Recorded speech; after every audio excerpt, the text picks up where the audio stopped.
once an LPA receiver takes over your property, obviously, if you've understood the law of Property Act and the powers afforded to the LPA receiver, you basically have to cooperate with the LPA receiver. But a very clever widget or a clever position is that in most cases, most people, when they see the bank's name, become afraid. So they are quick to comply.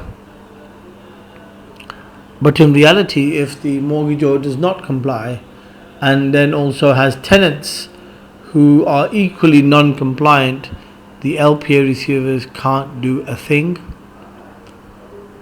Reality, the LPA receiver is then forced to go to court, just like a mortgagor would be forced as a landlord to go to court to seek an order of possession or eviction to take control of the asset back. But a lot of people are not aware of it, and because they're not aware of it, they are quite quick to comply. Now the question comes back, LPA receivers have taken over your asset. What can you do? Well, the first thing you can do is talk to the lender to determine why.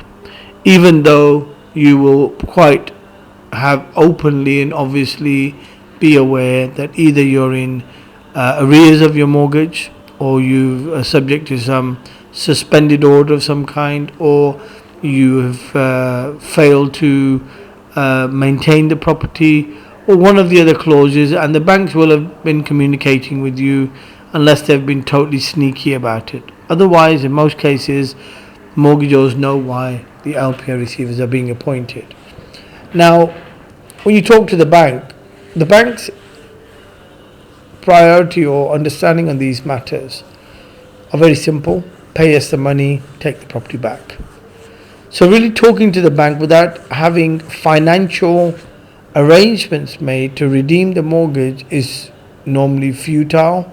It's very rare, once your property has been taken by the LPA receivers, that the banks are just going to hand the keys back to you, because they are intent upon taking control, and they're intent upon either selling or keeping control to collect the monies.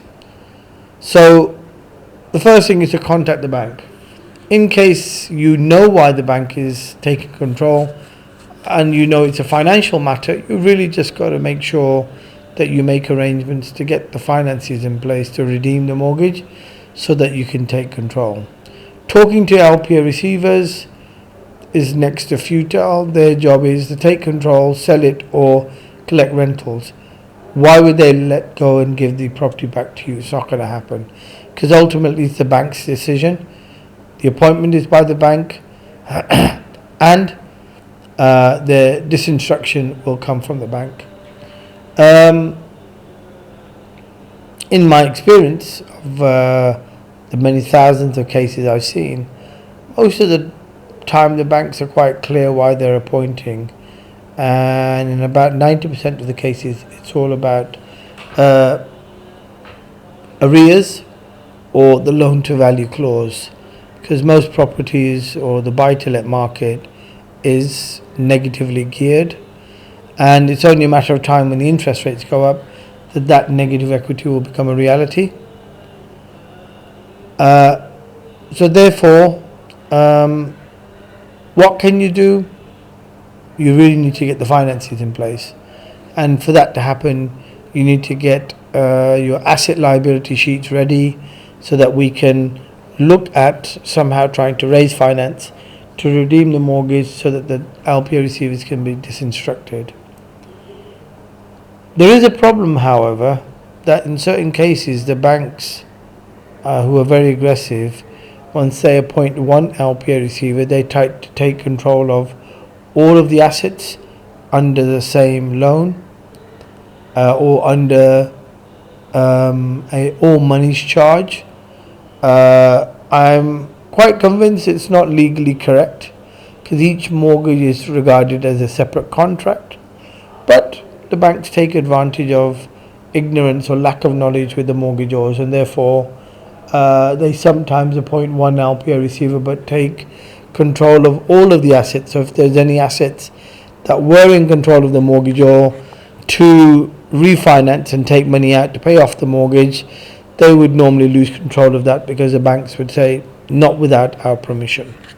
Any surplus monies coming out will probably be put into their coffers before they would allow the mortgagor to get their hands on it. So options are available, but very limited and few.